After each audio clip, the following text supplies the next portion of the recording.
Kita lanjutkan kajian kita, masih membahas Kitab Bulughul Maram, dan kita masuk pada hadis dari Ali radhiyallahu anhu. Kita baca hadisnya. An Aliin radhiyallahu anhu anna Rasulullah sallallahu alaihi wasallam naha an lubsi al-qasiyyi wal mu'asfar, rawahu Muslim.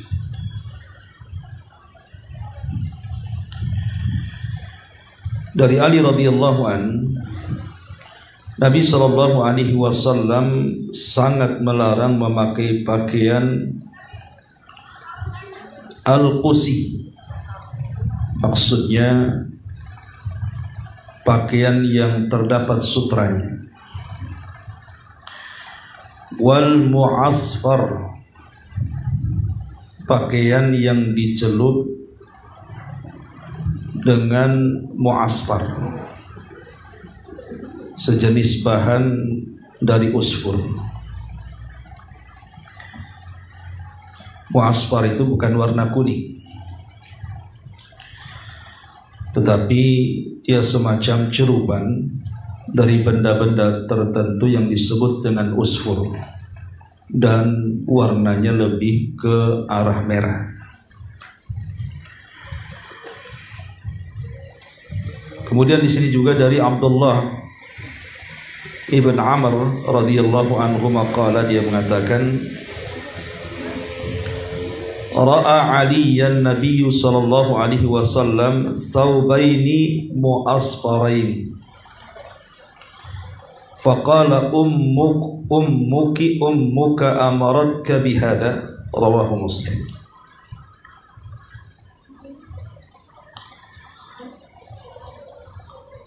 Dari Ali radhiyallahu an, Nabi sallallahu alaihi wasallam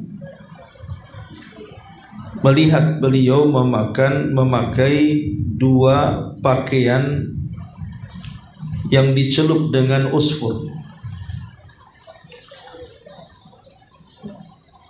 Maka kemudian Nabi SAW mengatakan, apakah ibumu menyuruhmu untuk seperti ini? Hadis ini dikeluarkan oleh Imam Muslim.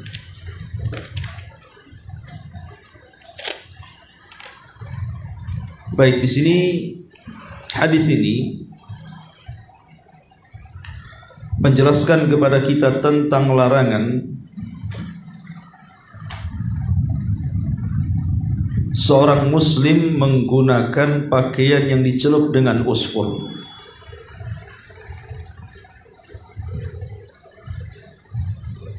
Apa makna daripada pakaian yang disebut dengan usfur di sini? Jadi sekali lagi, usfur ini semacam bahan dari tumbuh-tumbuhan untuk mewarnai pakaian. Dan Syekh Shalih Fauzan hafizahullah ta'ala mengatakan di mana celupan usfur ini kalau terkena pakaian itu akan menjadi warna merah. Jadi pakaian itu akan berwarna merah. Maka dari sini para ulama kemudian berselisih pendapat tentang hukum orang yang memakai pakaian warna merah. Apakah dibolehkan ataukah tidak? Tentu larangan ini bukan untuk perempuannya. Larangan ini berlaku untuk laki-laki. Kalau perempuan tidak ada masalah. Warna apapun silahkan dipakai yang jelas, tidak tasyabbuh dengan orang-orang kafir dan fasik. Tetapi yang dimaksud larangan di sini bagi laki-laki. Ada yang mengatakan bahwa hukum memakai pakaian mu'asfarah ataupun warna merah itu hukumnya makruh. Dan ini sebagaimana pendapat atau riwayat daripada Umar, Utsman ibnu Umar, Anas ibn Malik radhiyallahu an, kemudian juga pendapat Az-Zuhri, Sa'id ibn Zubair, termasuk pendapat Imam Malik dan Ahmad. Mereka mengatakan makruh hukumnya bagi laki-laki, tetapi dirukhsahkan bagi wanita.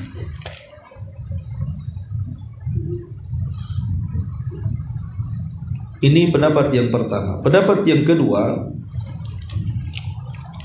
bahwa menggunakan pakaian berwarna merah ini hukumnya boleh secara mutlak, baik laki-laki ataupun perempuan. Dan ini pendapat Talha ibn Ubaidillah, kemudian juga Jabir, termasuk juga ini pendapat dari Ibnu Sirin An-Nakhai, dan juga perkataan Al-Imam Asy-Syafi'i rahimahullah ta'ala. Kemudian pendapat yang ketiga, dan ini pendapat Imam Syaukani, termasuk juga yang dikuatkan oleh ulama mu'asirin seperti Al-Imam Ibn Utsaimin, dan ini juga pendapat Dhahiriyah, mengatakan bahwa memakai pakaian yang berwarna merah itu hukumnya haram. Wa qad dhahaba Asy-Syaukani rahimahullahu taala ila tahrim. Jadi Imam Syaukani menganggap bahwa pakaian itu haram berdasarkan hadis Abdullah ibn Amr yang dikeluarkan Imam Muslim, inna hadza min thiyabil kuffari fala talbasuha, karena warna pakaian seperti itu biasa dipakai orang kafir, maka jangan kau pakai.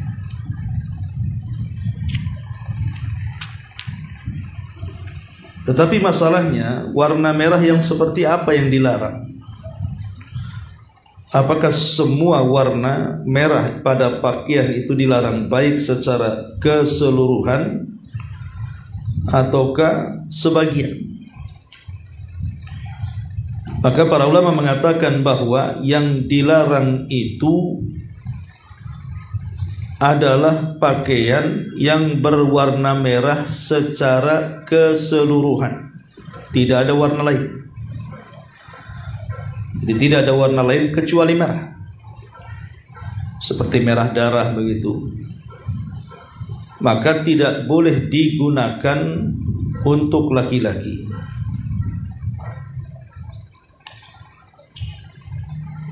Dan pakaian warna merah yang tidak full, artinya tidak keseluruhan, umpamanya ada warna-warna lain yang melekat di warna merah itu, maka itu dibolehkan. Inilah pendapat yang kuat bahwa yang dilarang di sini maksudnya merah secara keseluruhan. Makanya ibu-ibu kalau membelikan pakaian suami, kaos atau yang semacamnya, jangan membeli pakaian yang full merahnya.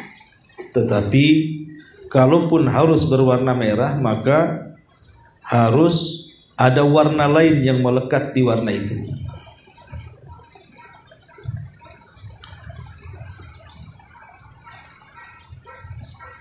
Nah ini diantaranya.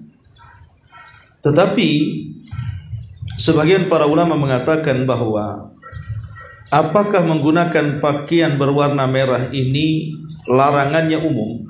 Maksudnya kapanpun dipakai itu tidak boleh. Karena ada sebagian ulama mengatakan bahwa asal larangan menggunakan warna merah ini itu bagi laki-laki yang menggunakan kain ihram. Jadi dalam pelaksanaan haji ataupun umroh tidak boleh menggunakan kain ihram berwarna merah yang tidak ada warna lain yang melekat di situ.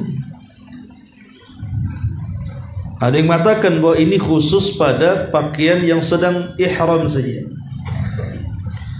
Tapi sebagian para ulama mengatakan tidak, bahwa larangan ini mencakup ihram atau di luar ihram. Pokoknya pakaian yang dicelup dengan usfur sehingga kemudian berubah warnanya yang tadinya putih menjadi merah karena terkena celupan, maka sama saja larangannya, baik ketika sedang ihram atau sedang tidak ihram.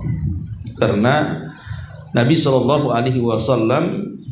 melarang secara umum, tidak dibolehkan menggunakan pakaian berwarna merah. Lalu apa alasannya?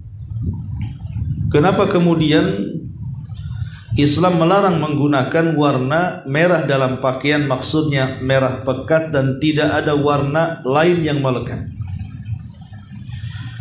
Ada yang mengatakan karena pakaian itu di zaman Nabi SAW tentunya ya, itu adalah pakaian yang biasa dipakai oleh kaum wanita.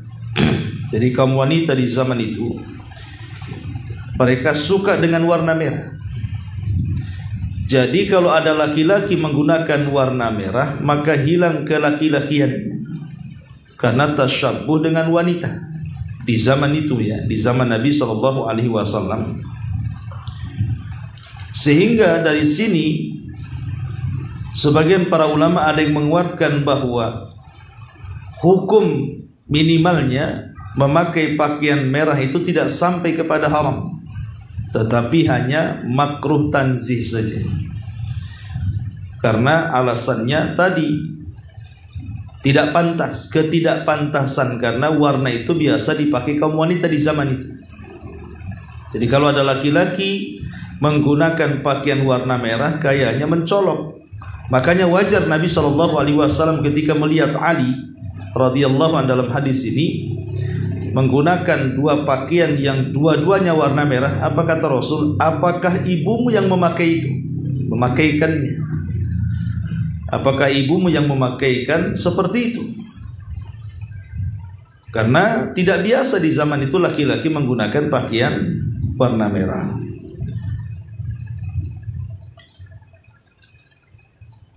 Tetapi mengenai pakaian warna selain merah, maka dibolehkan, sebagaimana Imam Nawawi rahimahullahu taala mengatakan, yajuzu lubsu thawbil abyad wal ahmar wal asfar wal akhdar wal mukhattat wa ghairuha min alwani thiyabi wala khilafa fi hadha wala karahata fi syai'in minhu, qala Syafi'i wal ashab wal afdal wa afdaluha al bid. Kata Imam Nawawi, boleh menggunakan pakaian yang bergaris merah, kuning, hijau, warna pakaian yang bercorak lain. Hal ini berdasarkan kesepakatan ijma para ulama. Warna pakaian yang bercorak semacam itu tidaklah makruh sedikit pun.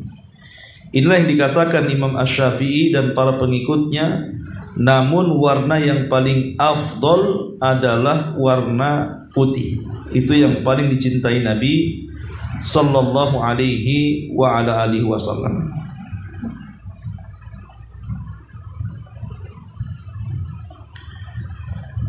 Tetapi apakah kemudian warna-warna serupan selain warna asli daripada pakaian bukan celupan itu dilarang? Maka ulama membatasi bahwa ada dua warna yang dilarang kalau itu hasil celupan. Pertama, kalau dicelup dengan usfur. Usfur itu yang kemudian menghasilkan warna merah. Atau kemudian dicelup dengan ja'faran yang menghasilkan warna kuning. Jadi yang dilarang itu maksudnya adalah warna yang ada atau yang dirubah dari warna lain ke warna merah pekat, tidak ada warna yang melekat selain merah, atau warna kuning yang tidak ada melekat warna selain kuning, dan itu disebabkan karena dua benda yang menjadi bahan celupan. Pertama ja'faran dan yang kedua usfur. Karena disebutkan dalam kitab Al-Mawsu'ah Al-Fiqhiyah ittafaqal ulama ala jawazi lubsil asfar ma lam yakun mu'asfaran aw muza'faran.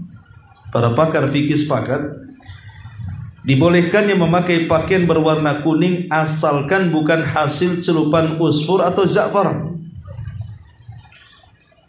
Maka dari sini jika pakaian kuning berasal dari zat warna umpamanya sintetik gitu ya, seperti pada pakaian yang kita temukan hari ini, maka berdasarkan penjelasan para ulama tidak terlarang. Jadi yang terlarang itu kalau warna itu hasil cerupan dari dua bahan tadi. Pertama ja'faran ataupun usfur gitu maksudnya ya. Usfur kemudian menghasilkan warna merah, ja'faran menghasilkan warna kuning. Dan kuning merah ini tidak ada warna lain kecuali itu. Tidak ada warna yang melekat dari warna-warna lain kecuali memang merah pekat dan juga kuning pekat.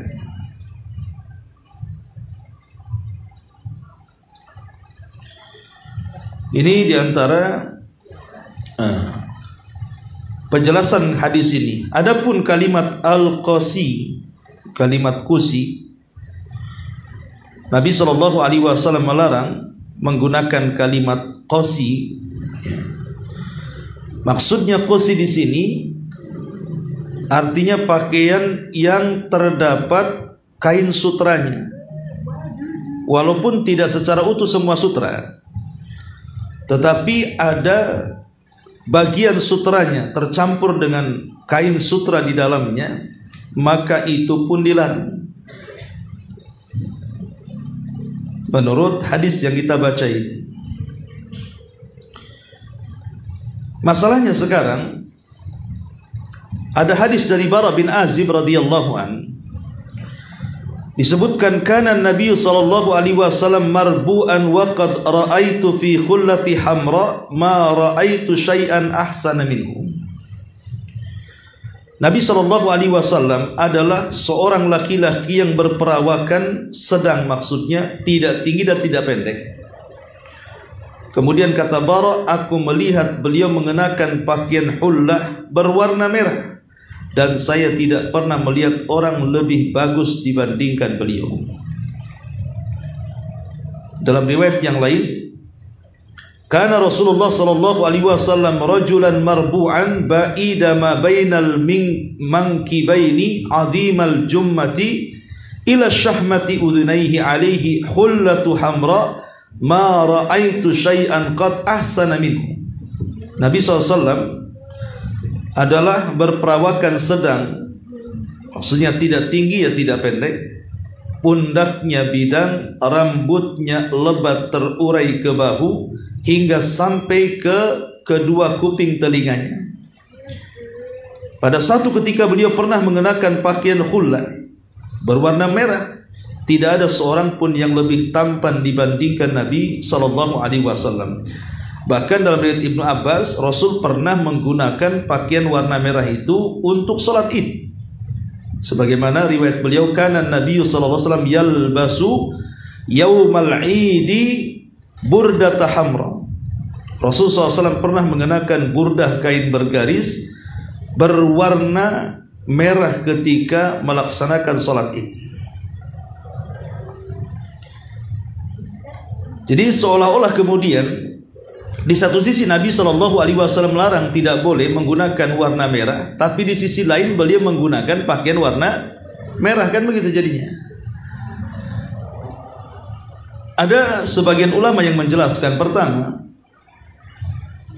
bahwa pakaian yang dipakai oleh Nabi Shallallahu Alaihi Wasallam yang berwarna merah itu, yang diriwayatkan Bara tadi, ini khususiyah Nabi. Jadi khususiyah Nabi maksudnya khusus bagi Nabi saja, bagi umatnya tidak boleh. Ini satu sanggahan. Yang kedua, warna merah dalam pakaian Nabi Shallallahu Alaihi Wasallam itu bukan hasil celupan usfur ataupun dari ja'faran. Ya, dia sintetik memang seperti itu, memang produksinya memang sudah berwarna merah ya. Maka dari dua pendapat atau dari dua sanggahan para ulama ini, bahwa tetap seseorang itu dilarang menggunakan pakaian berwarna merah ketika warna itu hasil daripada celupan dua bahan yang disebutkan oleh Nabi SAW. Pertama mu'asfar dari usfur, yang kedua muja'faran dari ja'faran. Jadi larangannya hanya di situ saja. Adapun kalau warna merahnya bukan dari itu, maksudnya bukan dari hasil celupan itu, maka insya Allah tidak masalah. Ini yang kemudian disebutkan oleh para ulama.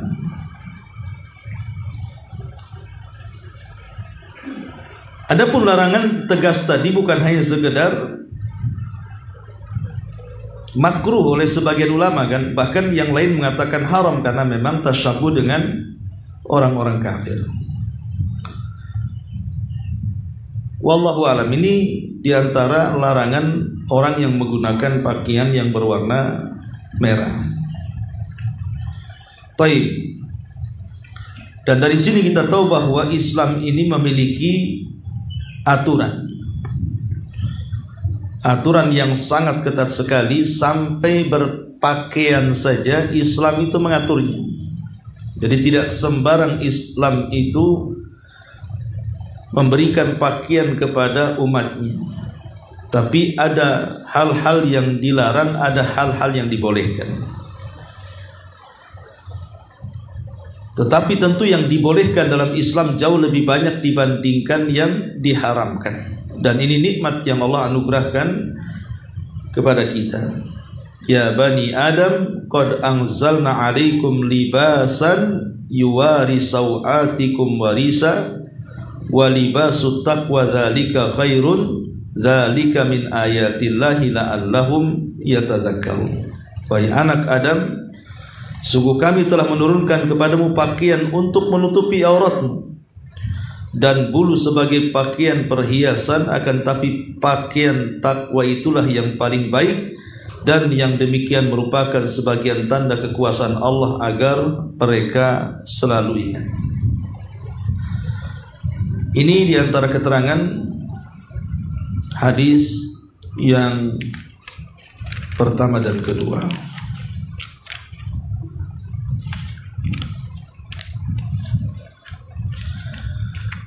Baik, kemudian kita akan bicara tentang ba'du al-masail al-mulhaqah. Ada beberapa masalah yang berkaitan dengan larangan-larangan berpakaian. Pertama, hukum menggunakan pakaian yang ada gambarnya. Hukum berpakaian yang ada gambarnya, maksudnya gambar yang bernyawa ya. Seperti mamanya ibu membeli pakaian, rupanya di situ pakaian partai. Biasanya kan ada tuh calon yang harus dicoblos itu kan disablon tuh di kaosnya. Pakai pula sama ibu. Nah ini bagaimana hukumnya? Hukum memakai pakaian yang ada gambar yang bernyawa di dalamnya. Yang pertama, ada yang mengatakan haram, dan itu adalah pendapat madhab Syafi'i. Madhab Ahmad dalam riwayat, dan Imam Nawawi rahimahullahu ta'ala sampai menasabkan kepada pendapat jumhur. Haram, tidak boleh. Pendapat yang kedua makruh. Pendapat yang kedua makruh. Dan ini adalah pendapat Imam Malik, pendapat Imam Thawri, dan sebagian Hanabilah. Dan yang ketiga, rukhsah dibolehkan. Dan ini pendapat Sulaiman ibn Dawud al-Hashimi dan pendapat Abu Khaythamah Zuhair ibn Harb. Tetapi pendapat yang paling kuat wallahu alam, haram hukumnya ketika menggunakan pakaian yang bergambar makhluk yang bernyawa. kecuali kalau seandainya ibu gelapkan wajahnya. Umpamanya ibu hapus wajahnya, ada masalah. Nanti nggak nampak yang mau dicoblos siapa orangnya. Ya memang begitu alasannya. Tidak boleh, karena makhluk yang bernyawa itu dilarang, tidak boleh untuk diletakkan di situ. Dan kalau dibawa ke rumah, artinya dipakai dalam rumah, maka malaikat tidak akan masuk ke dalam rumah yang ada gambar makhluk yang bernyawa di situ. La tadkhulul malaikatu baitan fihi suratun. Kata Rasul, malaikat rahmat tidak akan masuk ke rumah yang ada gambarnya. Kemudian yang kedua, larangan berpakaian adalah labsul mar'ati libasar rajuli wal aks. Wanita menggunakan pakaian laki-laki ataupun sebaliknya. Nabi mengatakan la'anar rajulu yalbasu libsatal mar'ati wal mar'atu talbasu libsatar rajuli. Nabi melaknat seseorang laki-laki yang memakai pakaian wanita ataupun wanita yang menggunakan pakaian laki-laki. Dan riwayat yang lain, la'ana Rasulullah sallallahu alaihi wasallam al-mutashabbihat minan nisa'i birrijal wal mutashabbihina minar rijali bin nisa. Rasul melaknat wanita-wanita yang tasyabbuh menyerupai laki-laki ataupun seorang laki-laki yang menyerupai perempuan. Dan di zaman sekarang sudah biasa perempuan menggunakan pakaian laki-laki dan laki-laki menggunakan pakaian perempuan. Coba lihat wanita-wanita di zaman sekarang, kecuali yang Allah rahmati, mereka menggunakan celana kadang-kadang dari bahan lepis, dari bahan jeans, ya, kemudian ketatnya naudzubillah, atau menggunakan kaos-kaos laki-laki atau baju-baju yang melekat dengan badan. Itu kan pakaian laki-laki yang seperti itu. Pakaian-pakaian yang ketat yang melekat dengan badan itu pakaian laki-laki, bukan pakaian perempuan. Dan hukumnya haram, tidak boleh. Makanya Imam Syafi'i ataupun Imam Asy-Syaukani rahimahullahu taala mengatakan dalam kitabnya Al-Awtar itu, wal haditsu yadullu ala tahrimi tashabbuhin nisa'i birrijal war rijal bin nisa. Dan hadis tentang laknat itu menunjukkan haramnya tasyabbuh, menyerupainya perempuan dengan laki-laki atau sebaliknya. Kenapa? Li'anna la'na la yakunu illa ala fi'li muharramin. Karena namanya laknat itu tidak akan diucap kecuali karena perbuatan itu diharamkan. Maka haram hukumnya orang-orang yang menggunakan pakaian seperti itu, karena hampir semua tempat. Kita lihat sekarang petugas pom bensin saja wanita-wanita. Dari pekerjaan saja sudah merampas tuh pekerjaan laki-laki. Ya. Dari pakaian juga sama. Baik yang di toko-toko, yang di pasar-pasar, di mana-mana hampir yang mereka pakai itu mirip dengan laki-laki. Celakanya karena pakaian laki-laki sudah dipakai perempuan, laki-laki tak punya pakaian. Akhirnya ya pakaian perempuan. Jadilah LGBT jadi. Ya. Nah, sekarang kan sudah negara mana yang baru saja mengesahkan LGBT? Thailand, ya, naudzubillah. Ya, itu nanti lagi azab itu, ya. Karena bagaimanapun Islam itu agama fitrah. Islam itu agama fitrah. Makanya Al-Quran diturunkan kepada kita itu sesuai dengan fitrah. Dan itu bukti bahwa Al-Quran itu kitab suci, karena akan bersesuaian dengan fitrah manusia. Jadi Islam itu agama fitrah, pasti akan bersesuai dengan fitrah manusia. Ketika fitrahnya laki-laki suka perempuan dan perempuan suka laki-laki, itu fitrah. Makanya Islam menganjurkan menikah. Menikah laki-laki dengan perempuan, bukan perempuan dengan perempuan, laki-laki dengan laki-laki. Karena itu bukan fitrah. Fitrah itu laki-laki menyukai wanita dan wanita menyukai laki-laki, itu fitrah namanya. Nah, ketika kemudian fitrah ini berlaku kepada manusia, makanya Islam datang meluruskan fitrah itu supaya mereka cepat menikah. Kalau suka laki-laki atau perempuan menikah, itu namanya sesuai dengan fitrah. Tapi kalau laki-laki dengan laki-laki, perempuan dengan perempuan, itu menyalahi fitrah namanya. Karena Allah hanya menciptakan Adam dan Hawa saja. Ini yang kedua. Yang ketiga, pakaian yang dilarang adalah isbalus thiyab ila tahtil ka'baini. Bagi laki-laki, melembrehkan pakaian sampai di bawah mata kaki. Dalam sebuah hadis Nabi SAW mengatakan, la yanzurullahu ila man jarra thawbahu khuyala. Allah tidak akan melihat kepada orang yang melembrehkan pakaiannya hingga di bawah mata kaki dan dia sombong.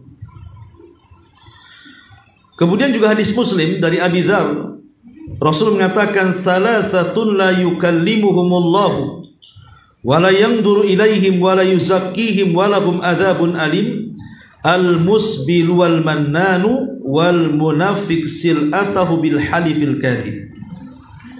3 manusia Allah tidak akan ajak bicara mereka pada hari kiamat. Tidak akan Allah lihat mereka pada hari kiamat. Bahkan Allah tidak akan bersihkan mereka. Dan Allah sudah sediakan azab yang pedih. Siapa 3 orang ini? Pertama, al-musbih, yang melembrehkan pakaiannya di bawah mata kaki. Yang kemudian, yang kedua, al-mannan, orang yang mengungkit-ungkit kebaikan. Orang yang mengungkit-ungkit jasa kebaikan. Dan yang ketiga, wal munafiq sil'atahu bil halifil kadhib. Orang yang ingin melariskan jualannya dengan bersumpah dusta. Ini salah satunya Nabi mengatakan al-musbil, orang yang melembreh pakaiannya di bawah mata kaki. Kemudian juga hadis Bukhari dari Abi Hurairah, Rasul mengatakan, ma tahtal ka'baini minal izari fa finnar. Apapun yang di bawah kedua mata kaki dari pakaian, maka di neraka, kata Rasul. Lalu bagaimana hukumnya? Pendapat jumhur ulama, mayoritas para ulama mengatakan haram hukumnya melembrehkan pakaian di bawah mata kaki kalau dia sombong. Bahkan bukan hanya haram, termasuk dosa besar. Jadi jumhur mengatakan haramnya isbal itu kalau disertakan dengan sombong, bahkan sampai kepada dosa besar. Dan ini pendapat jumhur. Pendapat Imam Ahmad dan juga yang dipilih oleh sebagian pendapat Hanabilah, bahwa tetap haram hukumnya, sombong atau tidak sombong. Jadi di sini ada 2 pendapat. Jumhur mengatakan bahwa melembrehkan pakaian di bawah mata kaki dikatakan haram itu kalau disertai dengan kesombongan. Tetapi kalau tidak disertai dengan kesombongan, tidak haram.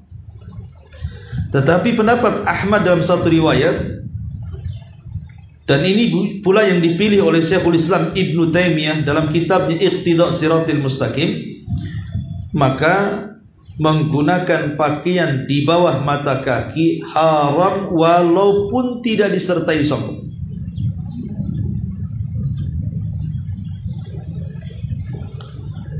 Imam Syaukani mengatakan, kenapa demikian?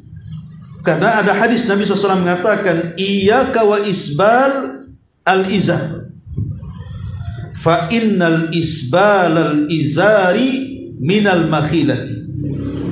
Nabi mengatakan, hati-hati kalian jangan sampai musbil, melembrehkan pakaian di mata kaki, karena hakikat musbil itu sendiri sudah sombong. Walaupun dia tidak menyatakan saya tidak sombong, tetap dia sombong. Karena sombongnya dari segi mana? Menolak perintah. Semata-mata menolak perintah saja, tidak menjalankan aturan-aturan Islam, itu sudah dinyatakan sombong sebenarnya. Walaupun dalam lisannya dia, saya kan tidak sombong.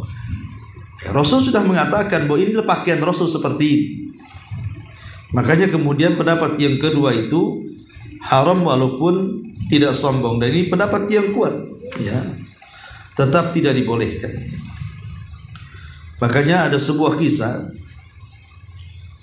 ketika Umar bin Khattab radhiyallahu anhu sedang sakit, maka kemudian seseorang masuk menemui dia, dan dilihatnya orang ini isbal, melembrehkan pakaian di bawah mata kaki. Maka Umar radhiyallahu sebelum wafatnya kemudian mengatakan kepada anak muda ini, irfa izara, angkat tuh pakaianmu itu. Maksudnya jangan sampai di bawah mata kaki, karena itu lebih suci bagi pakaianmu dan lebih bersih hatimu di hadapan Allah Subhanahu wa ta'ala. Tetapi bagaimana dengan wanita? Ini kan laki-laki ya. Bagaimana isbal bagi kaum wanita? Maka isbal bagi kaum wanita justru sangat dianjurkan, karena kaki bagi wanita itu termasuk aurat. Ingat, kaki itu termasuk aurat. Makanya kalau memang pakaian ibu kurang ke bawah, kalau jinjat umpamanya nampak kakinya, maka sebaiknya pakai kaos kaki, karena kaki itu bagian daripada aurat. Yang bukan aurat itu cuman muka dan telapak tangan saja. Selebihnya adalah aurat yang harus ditutup. Maka disebutkan dalam sebuah hadis dari Ummu Salamah radhiyallahu anha, dia mengatakan, bagaimana dengan wanita wahai Rasul? Maka Rasul mengatakan, yurkhina shibran, kalau bisa lebihkan 1 jengkal ke bawah. Kemudian Ummu Salamah mengatakan, bagaimana setelah 1 jengkal dilebihkan masih nampak? Maka kemudian kata Nabi, fadiraun la yazidna alih, maka boleh 1 hasta, jangan ditambah, nanti masalah. Panjangan nyeret-nyeret ya pengantin nantinya Bu ya. Jadi kalau wanita isbal justru malah diperintah, karena jangan sampai nampak kakinya.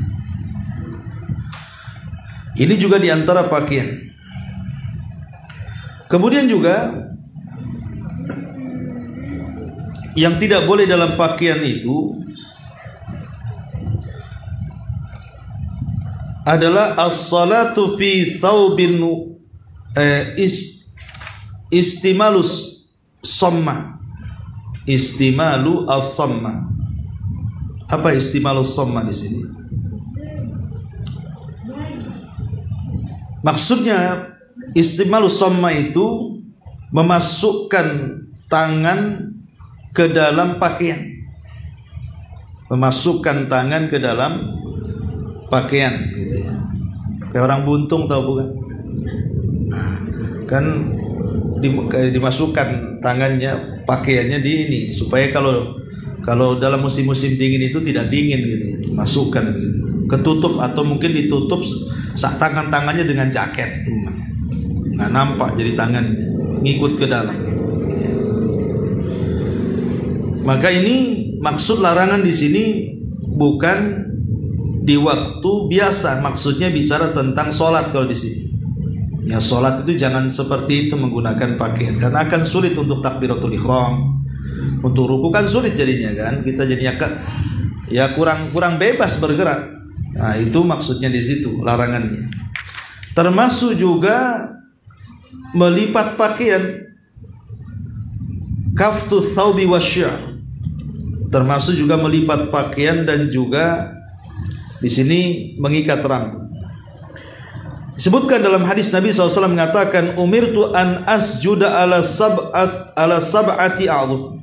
Aku diperintahkan untuk sujud di atas 7 anggota sujud. Kemudian di akhir hadis Rasul mengatakan wa an la aqfit thawban wala sya'ran, dan jangan sampai menggulung pakaian, begitu juga mengikat rambut. Maksudnya menggulung itu ya laki-laki kan biasa digulung seperti ini.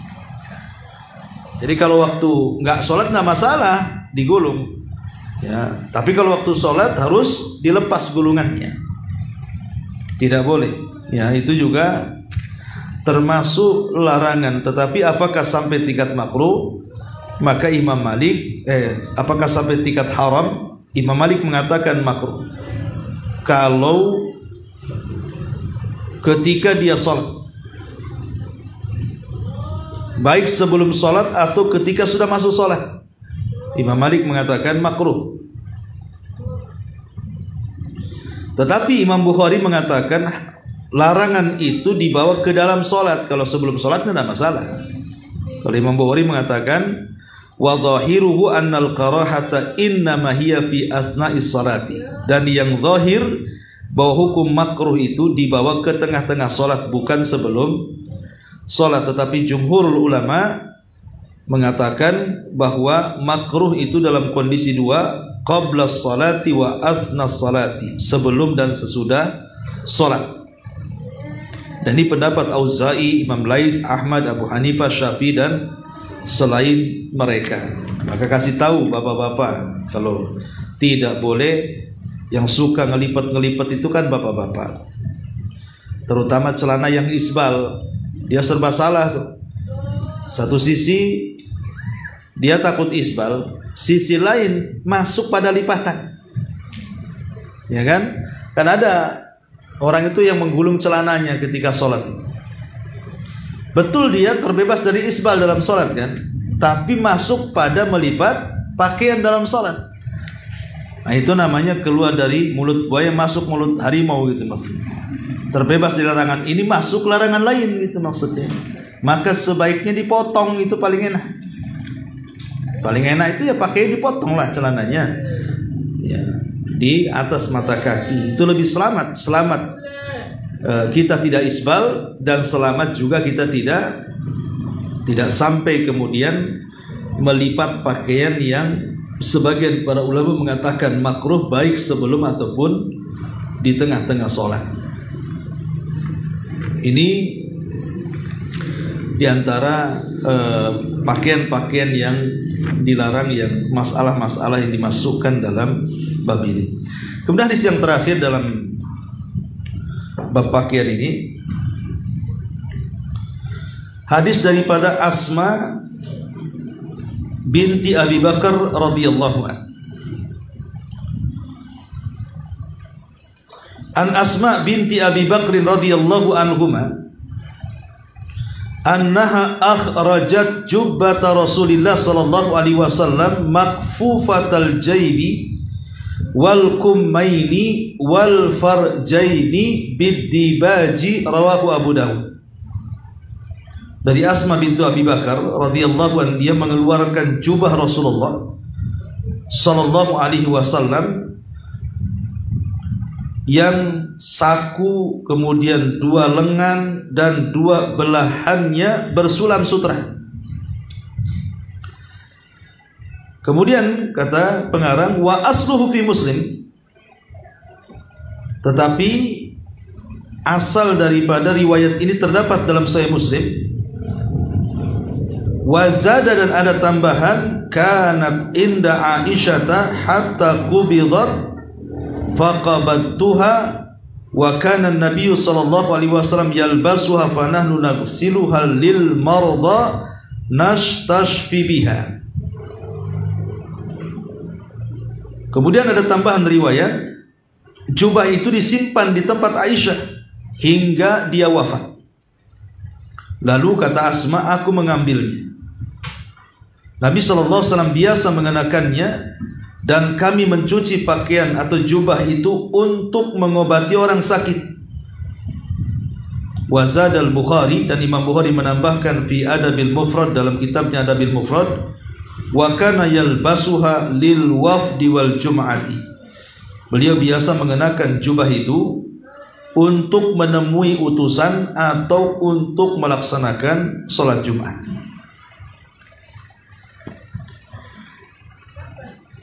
Di sini Nabi SAW menggunakan pakaian yang ada sutranya tapi tidak banyak. Jadi boleh seseorang itu menggunakan, ini sekali lagi hukumnya bagi laki-laki, kita tidak bicara perempuan. Jadi boleh menggunakan pakaian yang tersulam sutra selama tidak berlebihan. Makanya hadis ini menunjukkan bolehnya menggunakan pakaian yang tercampur sutra. Tentu maksudnya tidak lebih daripada 4 jari. Kalau sudah lebih daripada 4 jari maka dilarang. Maksudnya 4 jari seperti ini, ya. Kalau sudah lebarnya lebih dari 4 jari tentu dilarang. Tapi kalau hanya untuk sulaman saja, benang sutra gitu ya, itu kan tidak lebih daripada 4 jari. Makanya Nabi SAW memiliki jubah seperti itu. Tapi kalau umpamanya lebih dari 4 jari, apalagi full bahwa pakaian itu dari sutra, sebagaimana sudah saya jelaskan sebelum-sebelumnya, maka hukumnya haram, tidak boleh. Bagi laki-laki tidak boleh, tapi bagi perempuan boleh, kecuali dalam kondisi darurat. Namanya dia punya penyakit kulit. Kalau pakai pakaian yang lain gatal, karena kan sutra bawaannya dingin, ya, maka dibolehkan sebagaimana pernah dilakukan oleh sahabat Nabi Sallallahu Alaihi Wasallam. Di sini ada masalah bahwa jubahnya Nabi Sallallahu Alaihi Wasallam saat Rasul meninggal, jubah yang tersulam sutra itu saat Rasul meninggal itu disimpan oleh Aisyah radhiyallahu anha dan tidak pernah dikeluarkan. Tapi saat kemudian Aisyah radhiyallahu anha meninggal, maka Asma putra Abu Bakar Siddiq radhiyallahu anhu itu mengambil pakaian itu dan dijadikan tabarruk. Dijadikan tabarruk, mengambil berkah dari bekas-bekas Nabi Sallallahu Alaihi Wasallam dari pakaiannya. Jadi kalau ada orang sakit, maka dia akan mencucinya kemudian memakaikannya kepada orang sakit sampai dia sembuh. Dan di sini menunjukkan tentang bahwa Nabi Sallallahu Alaihi Wasallam itu memiliki asar yang dibolehkan bagi kita umatnya mengambil berkah. Tapi ini khususiah Nabi, karena kita tahu badan Nabi Sallallahu Alaihi Wasallam dari kepala sampai kaki itu memang Allah jadikan penuh dengan berkah. Mulai dari ludahnya bisa mengobati penyakit, seperti kasusnya Ali radhiyallahu anhu dalam perang Khaybar, ya. Jadi ketika Nabi SAW mencari Ali radhiyallahu anhu di perang Khaybar untuk memegang bendera, maka orang-orang mengatakan Ali sedang sakit matanya wahai Rasul. Maklum di padang pasir mungkin banyak debu, banyak apa yang masuk ke dalam mata kan, itu ya, akhirnya menjadikan sakit mata dan tidak bisa melihat dua-duanya. Maka Nabi mengatakan kepada para sahabat, datangkan Ali kepadaku. Akhirnya kemudian Ali pun didatangkan kepada Rasul, kemudian diludahi kedua matanya. Dan ketika ludah itu sampai di kedua mata Ali radhiyallahu anhu, kayak kita meneteskan insto atau apa gitu ya, itu langsung sembuh. Langsung sembuh seolah-olah tidak pernah sakit mata sebelumnya. Artinya bahwa ludah Nabi Sallallahu Alaihi Wasallam itu menjadi penyembuh. Itu tentang berkahnya yang Allah berikan kepada Nabi Sallallahu Alaihi Wasallam. Tapi ingat ya, bukan, jangan diyakini Nabi itu penyembuh, nggak boleh. Ya. Karena tidak ada yang menyembuhkan kecuali Allah Subhanahu Wa Taala. Ketika ada seorang sahabat kemudian sedang sakit, akhirnya kemudian minta supaya Nabi Sallallahu Alaihi Wasallam menyembuhkan penyakitnya, maka Rasul mengajarkan doa, Allahumma rabban nas adhibil ba'si ashfi anta syafi la shifaa illa shifauka shifaan la yughadiru saqama. Ya. Allahumma rabban nas, Rasul tetap berdoa kepada Rabb pemilik manusia. Allahumma rabban nas, ya Allah, Rabbnya manusia, sembuhkan orang ini. Dari sini ketika Rasulullah SAW mengajarkan doa untuk kesembuhan orang lain dengan menasabkan kepada Allah Azza wa Jal, maka kita tahu bahwa Rasul itu tidak bisa menyembuhkan. Rasul itu tidak bisa menyembuhkan. Yang menyembuhkan itu Allah. Ya. Tidak boleh kita meminta sesuatu kesembuhan kepada Nabi SAW. Datang ke Madinah, masuk ke Raudhah, kemudian memegang pintu kuburan Rasul, kemudian berteriak-teriak, "Ya Rasulullah, sembuhkan penyakitku, sembuhkan asam uratku, sembuhkan darah tinggiku." Nggak bisa. Ya. Ngapain jauh-jauh ke Madinah? Datang ke awal sana, nanti disuntik sama dokter. Jadi Rasul itu tidak bisa menyembuhkan penyakit. Karena setiap doa yang diajarkan Rasul kepada kita itu Rasul sendiri menasabkan kesembuhan kepada Allah, bukan kepada dirinya. Adapun kemudian dari pakaian yang dipakai Rasul semasa hidupnya, kemudian oleh Asma digunakan untuk menyembuhkan penyakit dengan cara membersihkannya, mencucinya, kemudian dipakaikan kepada orang sakit biar sembuh. Asma ini hanya tabarruk dengan asar Nabi, dengan bekas-bekas Nabi. Tidak meyakini Rasul atau pakaian Rasul yang menyembuhkan, tidak. Hanya dijadikan sebab saja. Dan itu sebab syar'i, boleh. Ya, karena bagaimanapun peninggalan Rasul yang betul-betul peninggalannya loh ya. Bukan pengklaiman saja ini peninggalan Rasul, karena di negeri kita ini aneh-aneh. Ya kan? Ada seorang ustadz katanya ini penutup makam Rasul, punya kuncinya katanya. Dari mana? Kapan? Siapa yang ngasih sama dia? Kok makamnya di Madinah, kuncinya ada di sini pula? Ya. Coba bayangkan. Nah, kemudian juga ada orang yang membawa rambut Nabi, ada seorang artis itu ya. Katanya dia bawa rambut Nabi. Kemudian dari mana dia dapat rambut itu? Coba bayangkan. Nah, ini kadang-kadang di Indonesia ini memang orang mudah ditipu dengan hal-hal seperti itu. Kita tidak syak lagi bahwa memang asar Nabi itu baik rambutnya ataupun pakaiannya, bejananya dan begitu seterusnya itu memang ada keberkahan di situ. Makanya Khalid bin Walid radhiyallahu anhu saat perang melawan orang-orang Romawi, Khalid itu serbannya jatuh. Maka Khalid untuk mengambil serban itu sampai harus berperang. Sehingga orang-orang mengatakan, "Ya Khalid, kau ini berperang karena sorban, kau berperang karena Allah gitu ya. Kau mati-matian ngambil sorban gitu." Maka Khalid mengatakan, "Aku tidak berperang karena sorban gitu. Tapi di sorban itu ada 3 helai rambut Nabi. Aku khawatir 3 helai rambut Nabi itu dihinakan di tanah musuh." Jadi memang para sahabat seperti itu. Karena dalam banyak riwayat itu kalau Rasul berwudu, maka bekas wudunya maka akan menjadi rebutan para sahabat. Bekas wudunya itu sampai hatta kadu yaktatilun, sampai mereka hampir perang untuk mengambil bekas wudu Nabi SAW. Tabaruk dengan bekas wudu Nabi. Bahkan kalau Rasul SAW meludah akan ditangkap ludahnya, kemudian akan diusap-usap ke badannya. Bahkan Ummu Salamah terkadang menampung keringatnya Rasul, karena keringatnya Rasul itu sangat harum sekali.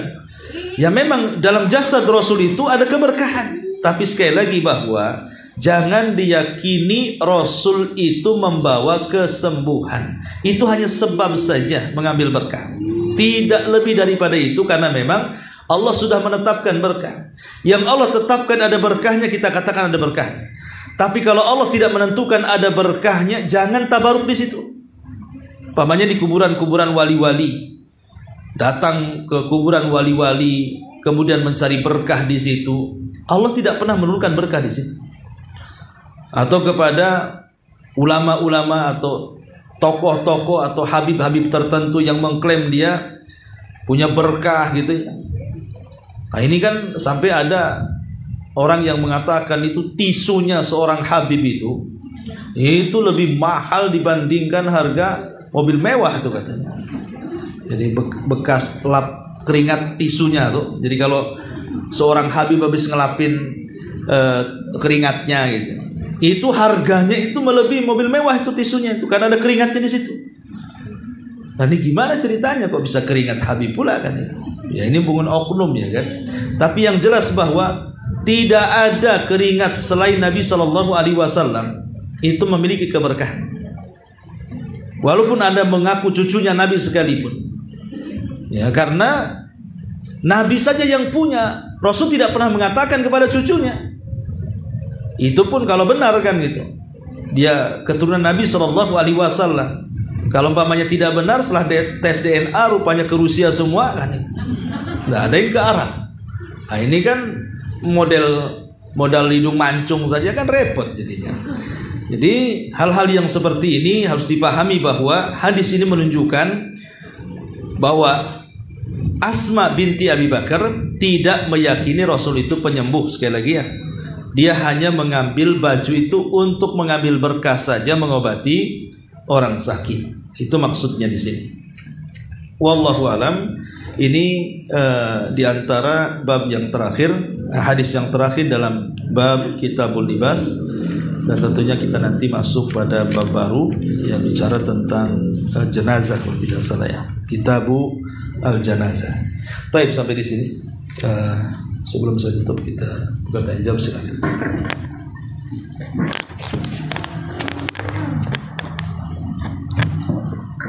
Assalamualaikum warahmatullahi wabarakatuh. Ustaz, tadi larangan-larangan dalam berpakaian itu ada poin yang keempat yang Ustaz catat. Itu dimana Ustaz mengatakan Islam memasukkan tangan di dalam pakaian sehingga tertutup jari seperti tak orang yang sedang butuh. Nah, bagaimana? Apakah ini berlaku untuk laki-laki atau perempuan, Ustaz? Karena wanita itu ada sejenis mukena yang dia tangan itu masuk seperti ada sarungnya gitu, ada bentuk mukena-mukena itu yang seperti itu. Nah, bagaimana kalau yang untuk mukena wanita yang jarinya itu masuk ke dalam pakaian itu, Ustaz? Yang kedua, soal mengikat rambut, Ustaz. Ini jadi polemik. Apakah mengikat rambut ini larangan hanya khusus untuk laki-laki dan boleh untuk wanita? Karena wanita itu rambutnya ketika terurai dikhawatirkan saat sholat itu keluar dari mukenahnya atau jilbabnya gitu, Ustaz. Nah, itu aja. Iya. Alhamdulillah, tentang masalah istimalus somma ini sebenarnya kan ilatnya jelas ulama itu kenapa dilarang. Karena akan menyempitkan gerakan sholat, itulah akan menyusahkan gerakan sholat dan itu akan mengurangi tumakninah sebenarnya. Ya, tapi kalau ada mukena khusus bagi perempuan dan itu tidak mempengaruhi gerakan sholat, tidak ada masalah. Namanya dia agak lebar, pokoknya nggak mempengaruhi sama sekali. Ya takbir ya betul, tangannya di situ nggak kelipet gitu ya. Ataupun saat ruku, saat sujud pun nggak mempengaruhi. Karena intinya kenapa dilarang itu supaya gerak dalam sholat itu lapang. Sebab kalau dia dimasukkan itu geraknya susah nantinya. Sementara sholat itu perlu tumakninah. Sholat itu perlu khusyuan. Nah, itu sebenarnya. Jadi nggak ada masalah ya kalau memang ada mukena khusus tetapi tidak menjadikan kita kikuk dalam menggerakkan badan ketika sholat. Wallahu a'lam. Adapun tentang mengikat rambut ini, memang ini larangan sebenarnya untuk laki-laki. Ya, larangan ini untuk laki-laki, bukan untuk kalangan perempuan. Karena bagaimanapun rambut perempuan berbeda dengan rambut laki-laki. Ini pun bagi rambut laki-laki yang panjang. Ya. Karena posisi rambut bagi laki-laki itu dia tidak tertutup oleh apapun, kecuali mungkin serban atau mungkin kopiah gitu ya. Dan yang tidak menggunakan serban dan kopiah tentu akan terurai di situ. Alasan para ulama kenapa tidak boleh kemudian diikat, biar ikut melaksanakan sujud. Ya, biar ikut melaksanakan sujud. Dan ini juga ada dalil bahwa dibolehkannya seseorang itu mengalas bantahan kepada orang yang katanya satu helai dua helai rambut ketika sujud, kalau menghalangi dahi itu dikatakan batal. Dulu ada keyakinan bahwa kalau ada satu helai dua helai rambut gitu ya di dahi kemudian sujud itu tidak sah sujudnya katanya. Justru Nabi SAW justru melarang tidak boleh mengikat rambut bagi laki-laki. Kalau tidak diikat otomatis kan rambutnya mesti ke depan kan itu ya. Jadi tidak benar keyakinan bahwa satu dua helai rambut yang ada di dahi ketika sujud membatalkan sujud, tidak. Justru sebaliknya, mengikat rambut bagi laki-laki itu sangat dianjurkan kalau dia ikat, tapi tidak sampai haram ya, sekali lagi. Dia makruh saja. Tidak sampai kepada hukum haram ya, hanya makruh. Makruh yang disebutkan oleh para ulama. Makanya di sini dijelaskan bahwa wa amma kaffu syi'ri faqala Ibnu Rajab, adapun mengikat rambut berkata Imam Ibnu Rajab, makruhun karahiyata tanzih.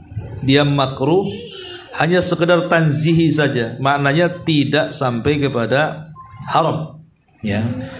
Walaupun ada sebagian ulama seperti yang dikatakan ahlu zahir mengatakan sampai kepada tingkat haram, tapi pendapat yang kuat tidak sampai kepada tingkat haram ya, tapi hanya sekedar makruh saja. Adapun hadisnya memang disebutkan dalam Sahih Muslim itu dari hadis Abdullah ibn Abbas radhiyallahu anhu ra'a Abdullah ibn Harith. Jadi Abdullah ibn Abbas melihat Abdullah ibn Harith dia salat sementara rambutnya diikat. Maka kemudian Abdullah ibn Abbas mengatakan, bukankah Nabi SAW melarang? Maka dia mengatakan, malaka wa syi'ri, apa urusanmu ini rambut-rambutku, katanya. Maka Abdullah ibn Abbas radhiyallahu anhu mengatakan, aku mendengar Nabi SAW bersabda, mathalu hadha mathalul ladzi yusalli wa huwa maktufun ya. Maka permisalan seperti ini, kata Abdullah ibn Abbas, seperti orang yang sholat maktuf. Orang yang sholat tidak maktuf ini orang yang sholat tidak akan membawa khusyuan karena disuruh untuk melepas semua anggota badan termasuk rambut biar ikut sujud semuanya. Jadi dari sini para sahabat juga saling mengingkari satu dengan yang lainnya. Ketika ada seorang sahabat yang mengikat rambutnya, gitu maksudnya. Dari sini maka hanya apakah juga mencakup perempuan, wallahu alam. Setahu saya ini hanya berkenaan dengan laki-laki saja. Cuman perempuan itu dilarang tidak boleh mengikat di atas kepala sehingga membentuk punuk unta. Kan memang digelung di sini diikat, kemudian ibu pakai mukena sehingga nampak seperti punuk. Itu yang tidak boleh. Karena Rasulullah SAW melarang. Itu tidak boleh menyerupai punuk-punuk unta.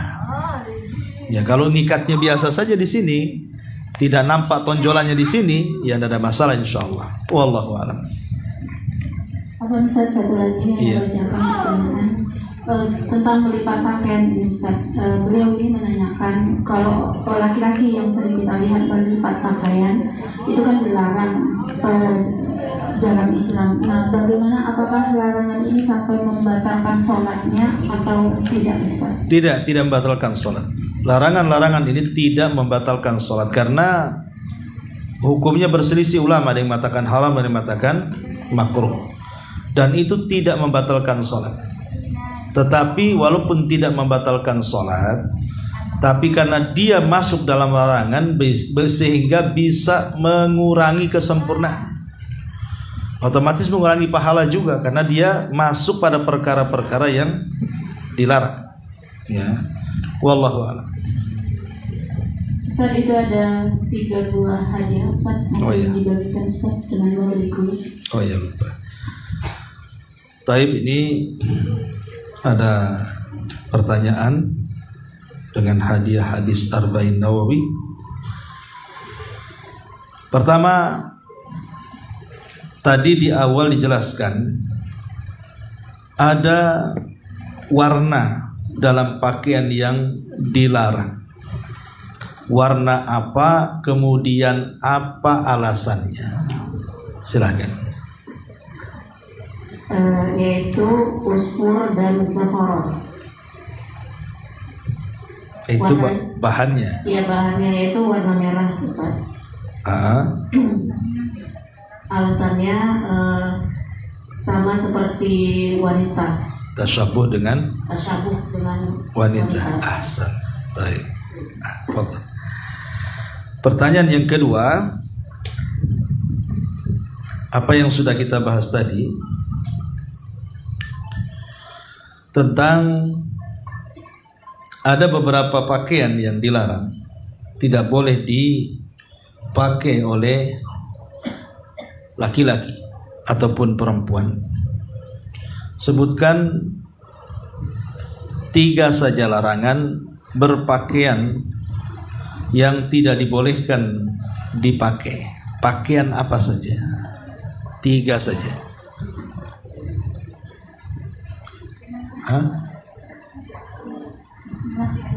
Yang ada gambar makhluk bernyawa. 1. Terus warna isbal sama apa? Gak nyatat.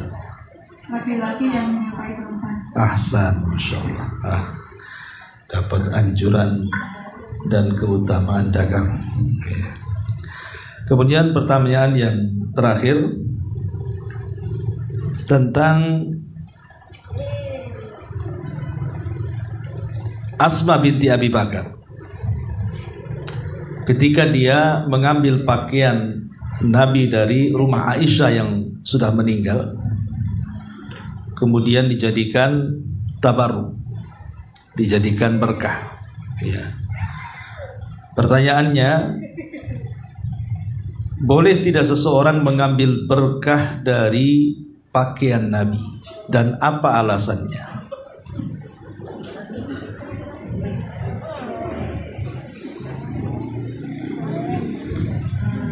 Untuk mengambil keberkahan boleh Ustaz, tapi tidak boleh mengatakan bahwa sembuh itu karena pakai Nabi, tapi sembuh itu dari Allah. Ahsan, ya. Jadi hanya dijadikan sebab bukan tujuan, ya. Iya, ini tata cara wudhu Nabi sallallahu alaihi wasallam. Wallahu a'lam. Ini yang bisa sampaikan, mudah-mudahan ada manfaatnya. Subhanallahi wa bihamdika, asyhadu an la ilaha illa anta, astaghfiruka wa atubu ilaik. Assalamualaikum warahmatullahi wabarakatuh.